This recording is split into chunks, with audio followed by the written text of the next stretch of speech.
All right, ladies and gents, welcome back to another episode from the Checking from Behind podcast, and a little bit of a trade deadline special here. By the way, I'm Zach, your host, as always, joined by my co-host Preston. Again, like I said, a trade deadline special here, because by the time our normal episode, will come out, we'd basically be, less than 24 hours away from the trade deadline here. So we do have a lot to talk about. First off, Preston, we have a little bit of action coming on here. Today that happened between Tyler Myers being traded and Parayko and Weegar potentially being traded. How are you feeling today? I'm already getting kind of annoyed with these insiders that are just making shit up or jumping the gun and then deals are dead. Mm-hmm. Specifically Darren Drager, but I think this deadline is going to be a bit underwhelming, to be honest with you. Okay. I think there's a lot more teams looking to add than teams that are willing to sell. But the reports are coming out now in Toronto that they're getting ready to have a big fire sale. They have 3 players tonight: Scott Lawton, was it Bobby McCann and one other player. Bobby McMahon, and then it's Oliver Ekman-Larsson, like you said, Bobby McMahon, and then Scott Lofton, like you said, the Maple Leafs look like they might end up be doing a fire sale here. We have a bunch of trades to go over, a bunch of trade deadline to go over. So let's sit back, enjoy the ride, and let's buckle down and hunker down here over the next 36 to 48 hours. We have a few trades to go over now. Number one, there's just 2 very minor trades, just so you guys are informed. Last night, the Vegas Golden Knights made a trade with the Predators. The Vegas just ended up acquiring Cole Smith for a 2028 third-round pick. And then the Minnesota Wild, late in the evening, ended up acquiring Michael McCarron from the Nashville Predators for a 2028 second-round pick. That was crazy to me, in my opinion. They did not learn. You said it best in the Discord chat. They did not learn from Gustav Nyquist from last year. So that was an interesting trade. Call me crazy, but it's the same freaking team, too. Like, they traded for Nyquist from last year from the Predators. It's certainly a trade that you're allowed to make. Now, listen, no team is not allowed to make a trade before the trade deadline. Okay? I just want to make that clear. He's fine for, the bottom 6, I guess. Was he worth a second-round pick? I don't know, but the Wild are clearly all in, as they should be. They have an awesome team. And they're just looking to add anything anywhere that they can, because I think Bill Guerin really believes in this core. And, if they can somehow get out of that central bracket, if they get out of the central bracket, I think they have a real chance to win the Stanley Cup. I will say this right now, and I'll go on record of saying it. If the Wild get out, or whatever team gets out of the Central Division, they're going on to the finals, in my opinion. Obviously, depending on winning it, I think either of those teams are Stanley Cup contenders. And like you said, Minnesota, this is just some decent depth that they need. I'm just trying to bring up their cap wages here real quick. Michael McCarron, fits, I guess, their bottom 6, like you said. He's in the 86th percentile in defensive play this season so far, according to Evolving Hockey. And that's kind of what the Wild have needed, right? They have the scoring between Matt Bolding being top 3 in the league in goals. I believe he's 3rd, so at the moment, last time I checked. Kaprizov, so they're getting other goal scoring, but the one thing they've struggled is really with their depth, especially in the bottom 6. And they added here, and is a second-round pick a little bit of an overpay? Yes, but also the Wild have shown us, especially over the last 2 years, that they don't really give a flying fuck about these draft picks. They just want to win hockey games, and they want to go win a Stanley Cup, and it's showing. Well, the only issue is there's a real chance that they're a first-round exit just due to who they're going to have to play in the first round, right? They're not going to be a wild card team, so they're either going to play Dallas or Colorado in the first round. I don't think they're going to win the division. I'd be shocked if Colorado didn't win the division. Because Dallas is on a heater right now, on a 10-game winning streak. But in Minnesota, you're going to have to play Dallas or Colorado in the first round, and you could be all in as you want, but that's a tough first-round matchup. It is a really tough first-round matchup, and they're just in a spot where you have to take a gamble with things like this, right? And, I understand where you're coming from, where you're not guaranteed to even make it out of the first round. Now, granted, in any playoff series, anything can happen, but especially in the Central, when, like you said, you have to go up against Dallas or Minnesota, two of the other top two teams in the Western Conference right now, and you're not guaranteed to even get past the first round. Like, you're taking a gamble, right? And I understand that. So, Bill Guerin has shown he is willing to take a gamble here. The last season didn't really work out with Nyquist. They beat Vegas, mind you, if he's not offsides, by the way. I don't know if they win that series. They might win Right. they win that game, but who knows what happens. But, Nyquist went offsides, and that's what happened in that. Yeah, and I don't know. I think a second round pick is a little much, but also I get the mindset from Bill Guerin, the Wild GM. And another trade I want to discuss here is Connor Murphy ended up actually getting traded to the Edmonton Oilers on Monday. The Oilers received Connor Murphy, and the Blackhawks just ended up receiving a 2020 second round pick. Something to note here is that it is a 50% retained contract, so Edmonton only takes on $2.2 million of his $4.4 million contract. A trade that I thought the Oilers needed to make, in my opinion. Not only do they get the salary retention because they're already strapped up against the cap, but also a defensive defenseman that they desperately needed in their top four to solidify their top four, at least between Bouchard, Ekholm, Wallman, and now you throw in Connor Murphy. And Connor Murphy isn't necessarily going to give you a ton of offensive production, but he is going to lock down the blue line and give the Oilers a little bit more stability on their blue line. Yeah. I don't really have an issue with this trade. I think a second round pick, with Chicago retaining 50%. I think we probably would have a third round pick if Chicago didn't retain salary, but Edmonton doesn't have any cap space, so they really need they're done.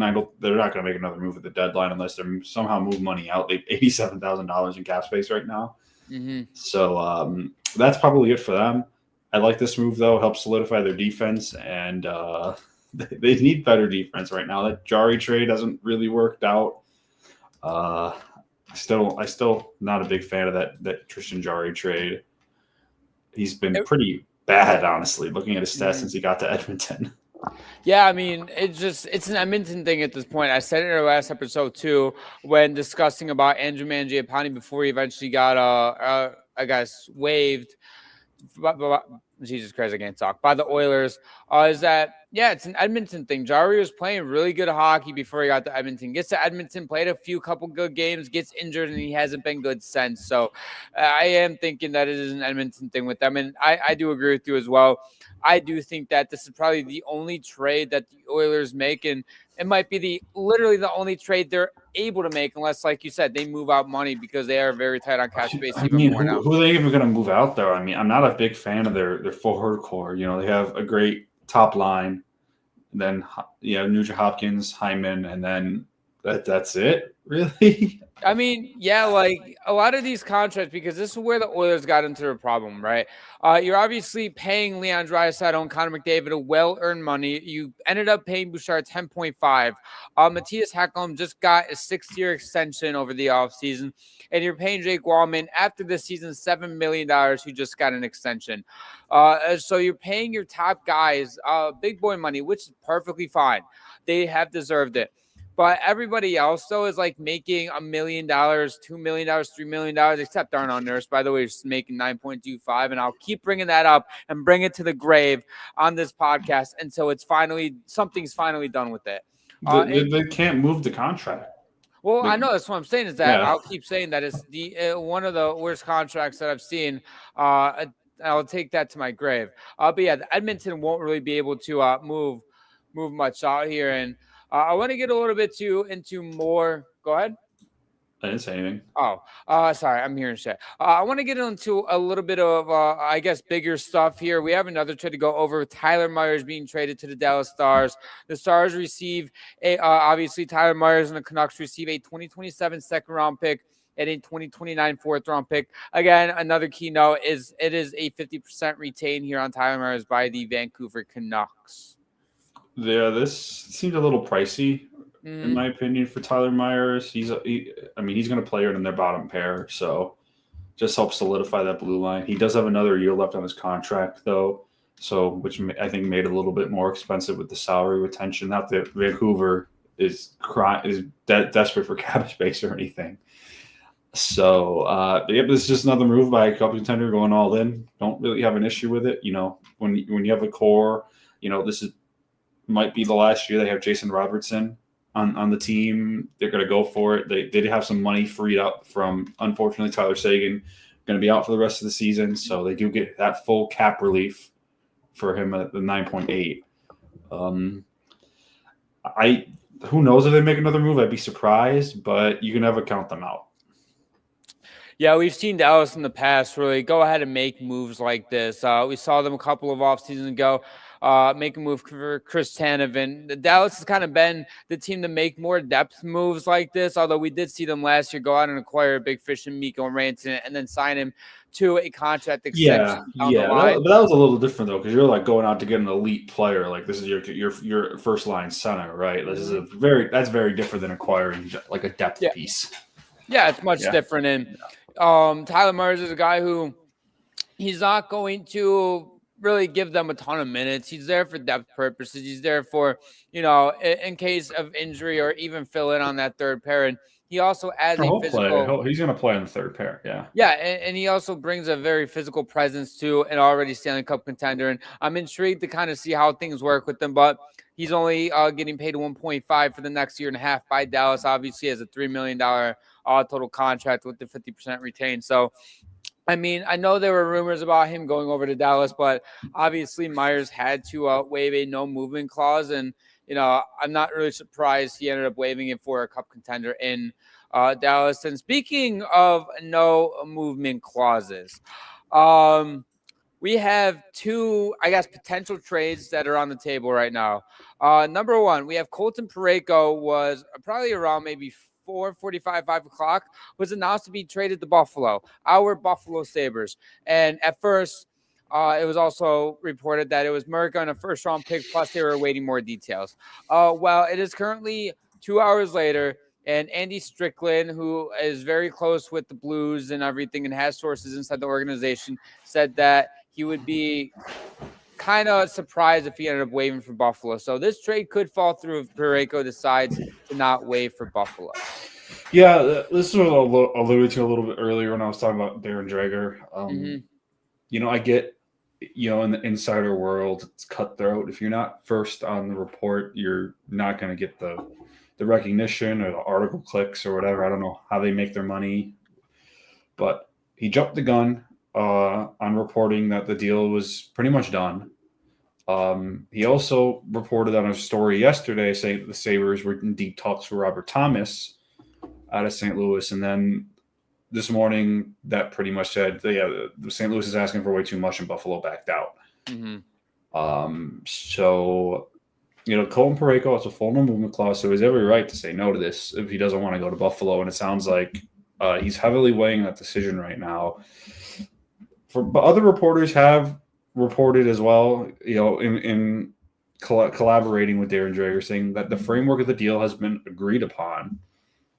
They're just really waiting to see if Parayko says yes to it. Yeah. The only thing we know right now that would be going back to San Jose would be Buffalo's first-round pick, I believe, this year, right? Yeah, correct. And they're one of their top prospects in Radim Merca, who was the 9th overall pick last year in the draft. So pretty good return for St. Louis.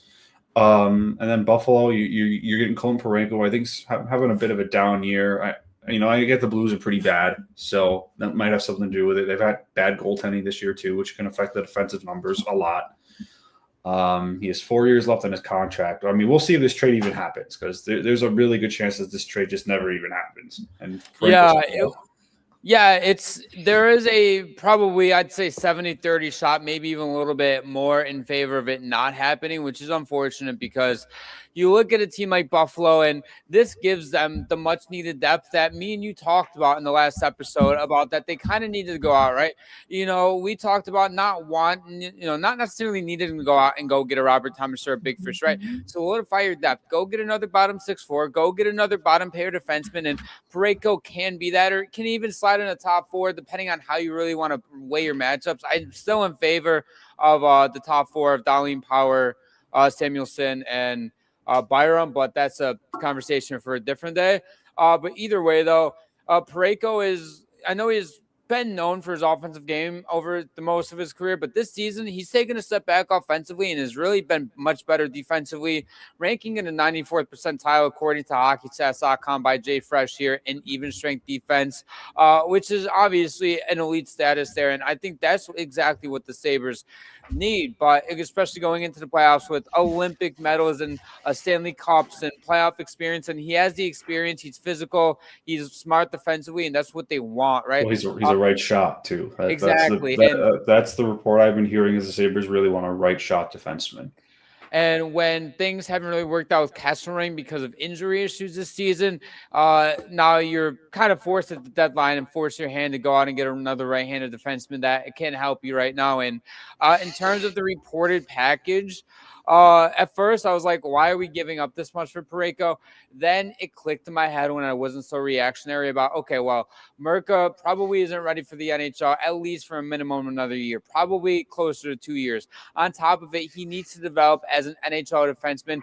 Furthermore, 2-3 extra years at least at minimum to be even a solid defensive player. And, the Sabres look at their window. It's starting to open now, right? You have Tage, who's 27 or 28. You have Dahling, who's 26 or 27. Norris is, 26, 27. Like, you're having the guys just in the middle of their prime now. Why not go out and capitalize on it now instead of keep waiting on prospects and picks to pan out? So I like the move by Kekalainen. Obviously, we'll wait and see, because knowing our goddamn luck, this trade is going to be finalized the second that we're done with this, by the way. Just want to point that out. It is what it is.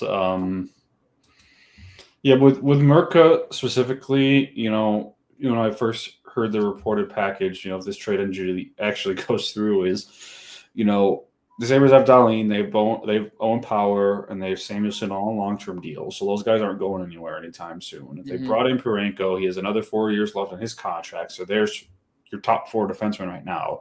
They sell a Bowen Byram under contract for another year after this year, and he's an RFA. Who knows if he sticks around? Where's Mirka going to play in that defensive core? Right, that's my question. Yeah. You have these 4 guys that are going to be here for at least for the next 4 years. Don't know what Byram. He was a 9th overall pick in his draft. He's not going to be a bottom pair defenseman. So I think that was kind of the rationale I'm sure the Sabres had behind when they were, including him in the trade. Is like, yeah, if we get Parayko, we don't need Mirka right now. Like, he might be great in a few years, but he's not going to crack our lineup anytime soon. Just off topic here real quick, and then I'll get back to it. According to Elliot Friedman, Edmonton and Chicago are discussing another move. It would just send Jason Dickinson to the Oilers, the center and left wing, for some forward depth. So it's not. Where's Edmonton getting the money from? That's a great question. They're going to have to be his cap hits 4.25. Well, they're going to have to send some salary back, and I guarantee there's going to be some retention as part of it as well with Chicago. Yeah. Anyways. Edmonton's a mess, man. Yeah. They're a mess. Anyways, back to the original conversation here where, in terms of Mirka's future in Buffalo, I don't want to say it was uncertain, but it kind of felt like it. Like you said, your top 4 solidified for the future, especially if Byram keeps playing like this all of next season as well. There's no point in the risking him walking in UFA, or even if you want to sign him to an extension this offseason, right? Your top 4 would be locked up for at least the next 5 years, 4 years. Samuelson's contract ends in 29-30, but then you have Power and Dahling both ending in 2031 and 2032. So you would have all 4 locked up for multiple years on end. And you would have bottom 6 spots just open for Mirka when his ceiling is a top 4 defenseman. It's just not right for his development. You're just going to be wasting him in the AHL and use him while his value is high in a trade. And I think it's very smart here on Buffalo's part to be offering it. And obviously, you wouldn't want to give up a ton for Parayko, who is with the cap hit, with his age and everything. But sometimes you have to make a move. And like I said before, it is a seller's market here in the NHL. We've seen it the last few years, and it's going to continue to be until there are more sellers. So the other one here, we have Mackenzie Weegar was reportedly also traded to Utah. One player who is going back in return, reportedly, according to Darren Dreger, is Olimata. But again, Weegar has yet to waive his no movement clause. And obviously, a little bit shocked here. I'm sure these players are by getting asked if they could waive for Utah or give it a little bit of thought. So I'm not expecting to hear anything, a yes or no, until I'd say later this evening or tonight and then tomorrow morning, whatever. So I like this trade for Utah a lot, in my opinion. Just a thought here. Go ahead. If Parayko ends up nixing this trade to Buffalo, which seems like it, or if even Mackenzie Weegar ends up nixing the trade to Utah, which doesn't sound like people aren't expecting to happen, but are they going to stop handing out all these no trade clauses like candy? Like, dude, what are we doing? They have to. And okay, I have some thoughts on this because when I agree with you, I think these teams and GMs just handing out no movement clauses like left and right. Always assume that guys are going to waive. Like it's either you can't expect that. A player is not going to sit here and specifically say he's not going to sign because he's not getting some sort of clause. I can guarantee that right now. A star player would, but star players should have trade protections. But I don't get why so many guys need to have full no movement clauses that give them complete trade protection. And I will say, once you give it to the player, I am pro player. They can use it however they want. Oh yeah, like that's why they give it to them. Like because you have to think. Like it's a big change, especially if like Parayko, he's been in St. Louis most of his adult life. They drafted him there. He won a Stanley Cup there, and now you have to pack up and move to another part of the country. That's a big life decision. And sometimes it's bigger than hockey. Does he like living in St. Louis? And the Blues don't have any obligation. Like if he says no, they can't trade him. It's simple as that. It's more like you said. It's bigger than hockey, right? You see. It's one thing if a player just gets to a city, they're not completely settled in and, they end up getting traded. That's fine, right? But like you said, Parayko has literally been in St. Louis for up to 10 years now, I believe it's been. And like you said, he's grown up his family. He's found his wife and kids. He's, he's been through hell and back with St. Louis. He's been through the highs like a Stanley Cup, and he's been through the lows by missing the playoffs. And at the end of the day, you just have to up and move your family where you built something. You have to find your kids new schools or, new sports teams if they are in sports. And new friends. What's that? New friends. Right. New friends. I'd say that's the biggest thing. Exactly. I mean, that's honestly very important for your kids, to be honest with you. But the point being is that it's more than just winning hockey games. If Parayko was all about he wanted to win, he would waive, right? But it's more than that, right? You're literally moving up halfway across the country from Missouri to the state of New York. And it's like you said, it's a life-changing decision here. So he seems like he loves to live in St. Louis there. And it's a little bit different with Weegar now. Obviously, I'm not saying that Weegar doesn't want to be in Calgary, but he's only been in Calgary the last 3.5 seasons, coming over from Florida. And his first season in Calgary was 22-23. He split time between Florida and Calgary. It looks like he's played 6 seasons, or I guess, 6 seasons in Florida. And then he's played the last 3.5 in Calgary. So, Weegar, he was part of that Matthew Tkachuk trade. So, yeah. I remember when they traded him to the Calgary, and the big thing was like, are they going to be able to sign Huberdeau and Weegar to long-term contracts? Mm-hmm. And the Flames kind of panicked and gave them both long-term contracts. They gave Jonathan Huberdeau $10.5 million. Mind you, he was coming off like a 111-point season or something, like 115-point season. So everyone's, he's a star. And then he had 55 points the next year. Mackenzie Weegar has been a much better contract for the Calgary Flames. It's just they're not a good team, and if you can get good assets back for him, you're going to rebuild. I don't have an issue trading him. Yeah, I'm sure they'd love to trade Huberdeau, but no one's traded for that contract. Yeah, I'm on the board of I'm okay if you're Calgary and you want to trade Weegar and go for it, right? Like you want to get the future assets back in terms of, like you said, Jonathan Huberdeau, nobody's trading for that contract. And I overall think in terms of the Mackenzie Weegar trade, I really, depending on the return, of course, because we still, they're finalizing the details still, waiting for him to waive. I do really like this for Utah in general. We know Ryan Smith, he wants to build a contender. He wants to win a championship or more with Utah. And you add him to a pretty weak top four, and Weegar just makes it better. And I know he's 32 years old, but add him to Mikhail Sergachev, Sean Durzi, and then Nate Schmidt. You throw Weegar in there, and now that's a pretty solid top four, in my opinion. That helps you get into the playoffs this season. That helps you down the line. And they add the defensive depth that I thought they needed, that they desperately were looking for. And at the end of the day, I think Weegar does help them in every way, shape, or form. He's a great two-way defender, a great leader, veteran presence on the team. And I overall think this is a good trade, obviously, depending on returns. So yeah, we'll see what they give up in return. Yeah, that's the biggest thing. I feel like Utah's been pretty aggressive the last couple of years and going out and acquiring assets. Mm-hmm. I think that was probably a point of emphasis under the new owner, Ryan Smith, to kind of show the teams, like, guys, I care about you. Like, I want to win now. Yeah, and the guys got bought from Arizona, and where the Arizona owner did not give a flying fuck about the team, and now Ryan Smith shows he cares. So, like, I love it for Utah, I love it for the city, and obviously if there are any Arizona Coyote fans that did follow the team over to Utah, I'm happy for you guys as well, even though they did end up getting moved. And this should bolster their playoff chances. Right now they're in wild card spot 1. Things are starting to settle. There's starting to be a little bit of a gap in the Western Conference about who the playoff teams are and who aren't. Right now Seattle has wild card 2 with 67 points, and San Jose is the next spot out with 64. They had an electric game the other night against the Montreal Canadiens. I love the ending. I saw they were up 5-2, and I went to bed. I was like, "Oh, great, Montreal's going to lose." And then I was still up, and I checked, and it was 5-5. I was like, "What the hell happened?" And then I fell asleep. I woke up and I saw the Sharks won 7-5. I was like, "What the fuck?"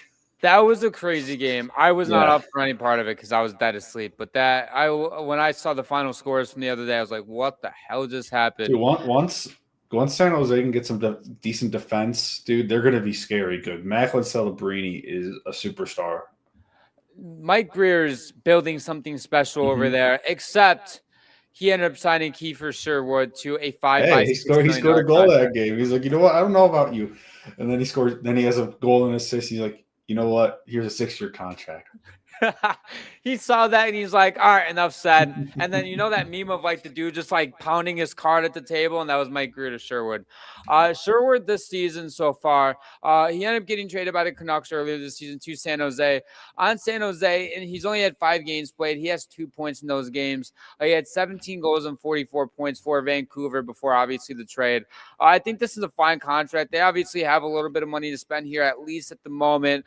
They still have $19.78 million of cap space this season. Obviously, extension does not affect that whatsoever, especially with the cap going up next year. They're not worried about money right now because I'm just looking at their cap situation. Like, who do they even need to pay? Like, obviously, Celebrini is in a couple of years. He's going to get probably like $12 million a year. Yeah, I'm assuming like 7 years, like $12-13 million range. Will Smith will get extended to. I'd say probably in the $8 to $9 million range. But outside of that, like, who do you really need to pay the big money? No one on defense right now, because most of their defense is not going to be on the team next year. Yeah. Every single one of their defensemen, except for Dmitry Orlov, is a UFA next year. So let's see. I would say the only defenseman that you might have to worry about paying, depending on how his career pans out over the first few seasons, is Sam Dickinson, because I think he's going to be a stud. Yeah, but that's a few years down the road. Like, they're gonna have plenty of cap space right now. They can go out. They can go big fish hunting in free agency as well. Like, they're in a good place right now. Well, if you're talking about just like this season or this offseason or the following offseason, obviously Macklin Celebrini is the big guy here who's eligible for an extension July 1st. I'm sure they'll get it done almost right away, I would assume so. You have Michael Misa in a few years. You have Will Smith, who's also eligible for an extension, like you said. And outside of that, like again, there are a ton of guys that really would be big bucks guys that are currently on the roster, right? William Eklund is getting paid 5.6 starting next season Well, for the next that's a 3 steal. seasons. Yeah. That's a steal. Like, I think what Mike Greer is doing is a phenomenal job in San Jose, and they had a little money to spend there with Kiefer Sherwood going into the next few seasons here. They ended up signing Alex Wenberg to an extension, $6 million contract extension there. Toffoli's making $6 million for the next 2 seasons after this season, and then of course Logan Couture or whatever. Wait, he's not on LTIR? Oh, because they need the they need the money. That's how much cap space they have right now. When I was looking at cap wages, and I was looking at cap wage, I was like, why is he listed on the roster? So if worst comes to worst next year and they go out and spend a bunch of money, you can just throw him on LTIR and instantly get $8 million in cap relief. So there you go. San Jose is in a great spot. So I think the contract's solid. And a little bit of more stuff I want to get into here for the trade deadline before we ended up ending things here is, first off, the trade deadline is coming up here over the next couple of days.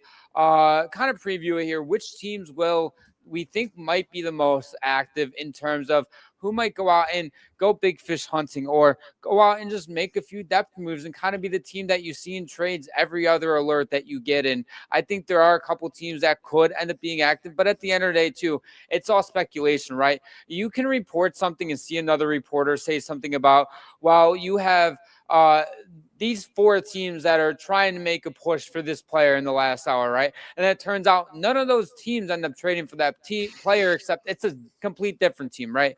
It's a guessing game. So I do have a couple teams in mind here. Like who are going to be like actively like acquiring players or trading away players? Well, it can be both too. It can be actively acquiring or it can be selling off pieces. Because I think a team like Vancouver or New York could be two of the teams that are actively going to sell off like 3 or 4 pieces if they can get the job done. I think the team to watch is the Florida Panthers. I think they've opened. I believe there was a report I read that they're calling it a season. Like they've played a lot of hockey the last couple of years. Had a lot of injuries to deal with this year. Couldn't really get off to a great start due to the injuries. Mm-hmm. They're going to chalk it up and trade away pending UFAs and get what they can for them. So that means Sergei Bobrovsky is in play to be traded. It does have a $10 million cap hit. I would fully expect Florida to be willing to retain half of that contract because he's a UFA at the end of the year. It doesn't hurt anything to hold on to that $5 million for the rest of the season. See what return you can get. See if there are any playoff teams that are in pretty desperate need of a goalie. It's just looking around the league, thinking like Edmonton can't make this work. The money's too much. Maybe Montreal. I was thinking Montreal, but they're literally up against the cap like Edmonton too. Yeah, but Montreal is looking to give Patrick Laine's contract off the books because he's still out injured, correct? Yeah, he is. So clearly he's not a part of their future plans. I've been told. I have been told. Yeah, I'm an insider. I've been hearing like this the rumor mill and everything. That they're actively trying to get that contract off the book just to free up some money so they can go out and make another move. Mm-hmm. In terms of teams that would be looking for a goalie like Bobrovsky with that money, I know he's a UFA at the end of the season, but I mean, if they're going to make a trade for Bobrovsky or I guess trade him away, I can see a world where there is some sort of salary retention involved, whether it is of the full 50% or whether it is some sort of just to kind of help lessen the load a little bit. And obviously it will be hard for some teams to take on that contract, even at $5 million. But I mean, I don't know. I think Florida will be kind of active. There's a couple, let's see who. I think Dallas isn't done making moves. I know we discussed that earlier. I think Minnesota. Who also I would watch for Sergei Bobrovsky is Vegas. Okay, I actually like that. Vegas needs a goalie. There. They need a goalie, really bad. Yeah, they're not. They lost the Sabres last night. That loss was not on their goaltender. The Sabres scored 2 really funky goals off of bounces. Mm-hmm. That loss wasn't on Schmid, but outside of that, like neither Adin Hill has been up and down all year with injuries. He hasn't been great. Schmid is a backup anyway. He shouldn't be starting. Yeah. I think that would make a lot of sense for Sergei Bobrovsky. I think that makes the most sense. It does make a ton of sense because I don't know why I didn't think of them. I mean, maybe because they have $900,000 in cap space, but Hill this season in 14 games has an 858 save percentage. Mm-hmm. Like, that's a guy who you're paying $6.25 million, by the way. And Akir Schmid hasn't necessarily been all that much better. In 31 games, he has an 895 save percentage. And this is a team that does need to go out and get a goaltender. And I think Bobrovsky can be that guy. I think they should inquire on him. I think if there's any decent goaltender, an upgrade goaltender that is on the market, I think Vegas should be calling and on the phone, because that is a team that has always been shown to go out and make a big addition. They're not a team known for just adding a third or fourth line forward or a third pair defenseman or backup goaltender. They're a team that has gone out and got Noah Hannafin, Rasmus Anderson. Oh, yeah. Vegas is always all in. Yeah. Yeah. So this is a team that I would watch. I like that team. And then, I don't know, just there's going to be a lot of moving parts at this deadline too, in my opinion. I think we're going to see some interesting players get traded too. Obviously, I've heard Connor Garland to the Islanders could be a real possibility. They've been in talks about that from Vancouver. We could see some other players get traded. Like you said, Patrick Laine and the Canadians are trying to get that money completely off the books. He just hasn't been good for them the last season and a half. He hasn't been on the ice. Yeah, it's just been dealing with injuries. I would look for Montreal to at least try to trade for some type of goaltender, at least as a bridge again. Obviously, they need some help there. Montembeault hasn't been good this season, and Dobesh has had his ups and downs. He still needs some more development work. And there, we've seen playoff teams this season need goaltending help, and we've said it before, and this is the thing every season. Teams are locking up elite goaltenders more sooner than any other positions getting locked up, because they come by such a premium. Even a very good goaltender, if you had good goaltending, your team is set up for success as long as you had a decent team around him. And the Canadians have an elite team in front of their goaltending. But one of the goals that Macklin Celebrini scored against them, bringing up that game, he made a great move, by the way, at the blue line. But he ended up taking a shot, and it like squeaked through the Canadians' goaltender and barely went across the line. And that was a save that they should have had. And that's the difference right now between the Canadians being a playoff contender and a team that could go out and compete for a Stanley Cup right now. So they're a team that I would watch for sure. I mean, we've already talked about the Sabres also being fairly active in the trade market. They've already taken a couple of swings. We'll see what the heck happens with the Colton Parayko situation. Just weird. I still don't know why you jumped the gun on reporting something that the player hasn't even agreed to it yet. Right. And I remember when I said, I remember like it wasn't just 2 fucking hours ago. But when Darren Dreger ended up saying it, he said, pending players' approval. And then it was brought out that Parayko wasn't even notified when Dreger dropped that at all. He wasn't even notified that the trade was even happening. So and we see sometimes that too can sour a deal where like a player gets pissed off, this kind of stuff leaks, or they find out stuff before, like people at the internet's fighting out before they do, and this directly affects them. And Parayko said, "You know what? Fuck you. This is disrespectful. You're not trading me." Yeah, that could be a thing. He could feel like he's disrespected, like you said, and maybe could that be a little bit of part of it? Yes, but I think that whether Dreger, I understand a reporter, if you're not first, you're last, right, with everything, and I completely understand that. But in terms of, you can even word it differently, right? I know last night Dreger said talks were heating up with Robert Thomas and the Sabres and the Blues, whatever, for that trade, and I'm fine with that, right? Say they're getting into serious talks.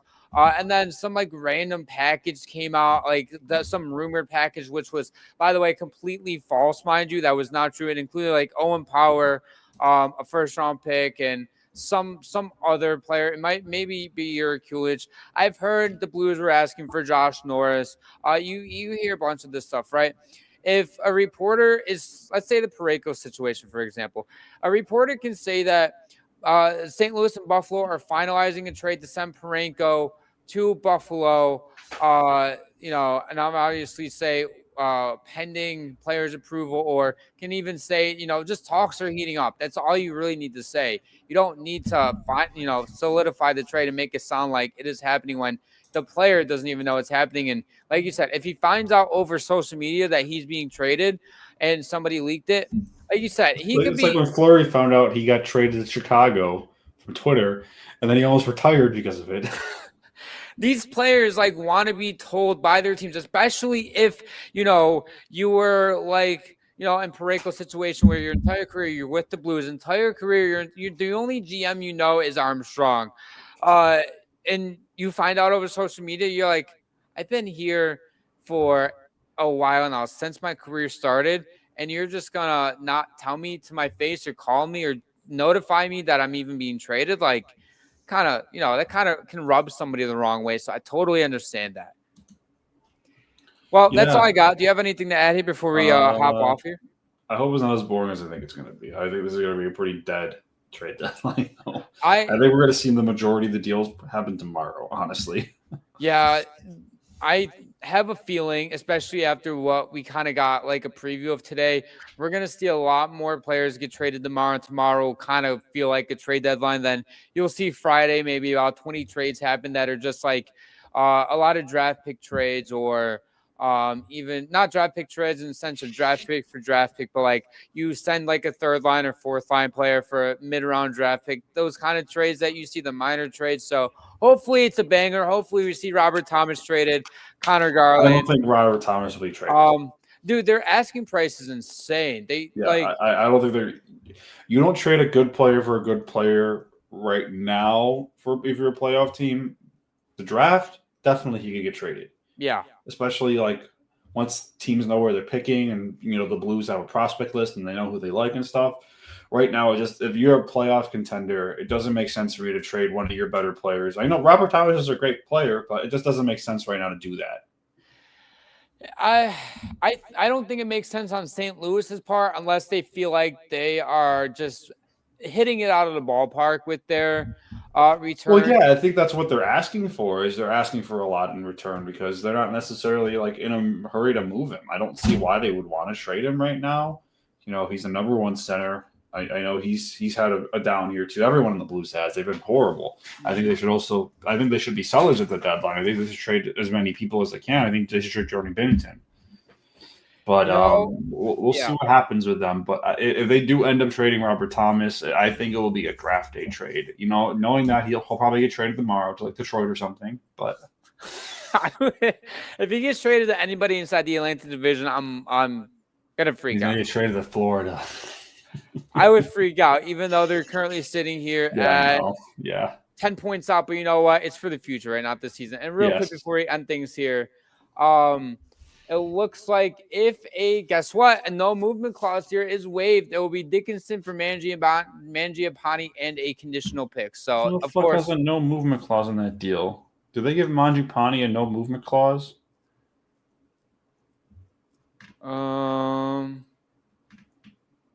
Yeah. Yep. Should we stop handing these out to everybody? You know what? In the NFL and the NBA, there's one guy that has a no movement clause. It's LeBron James. That's literally it. And that's the only guy who, I think there are a couple more players, but point being. No, he's it. I know, but I'm saying there's a couple more players that deserve a no movement clause. Oh, yeah, but I'm saying that's the precedent in another league, right? And in the NHL, they just give him a fucking everyone. Why does Mangiapane have a no movement clause? It's like 70 or 80% of the players. Every time we talk about a player getting traded, it's like, well, they have a no movement clause, so they have to waive it, or they have I'm okay with the list, right? Like if they have a 12-team list or 18-team no trade list, fine. That's perfectly fine by my part. If you're a team and want to offer that left and right, but no movement clauses. I mean, Tyler Myers had one, Mangiapane had one, the Parayko and Weegar have one. Like, feels like just everybody, like if you gave it to like McDavid, Draisaitl, McKinnon, like the Stars, they deserve it. They definitely deserve it. Oh yeah, it should be reserved for like the top 5% of players in the league. Yeah. No offense to Mangiapane, but I don't think he needs one. Maybe I know sometimes that could be like a determining factor in the contract, where like especially on a shorter term deal, where like, hey, if it doesn't work out, we'll let you choose where you want to get traded to. Yep. I completely agree with you, and I don't know. It's just it gets out of hand, and I'm hoping we see a reduction in it, but I highly doubt it. that's going to end it for today's episode. If you guys enjoy all of our content, head over down to the description below and check us out on all of our social media platforms. Subscribe, notification bell, follow, and listen over on Spotify and Apple. And new episodes every single Sunday and Thursday at 7 p.m. Eastern. And we'll see you guys in our next episode.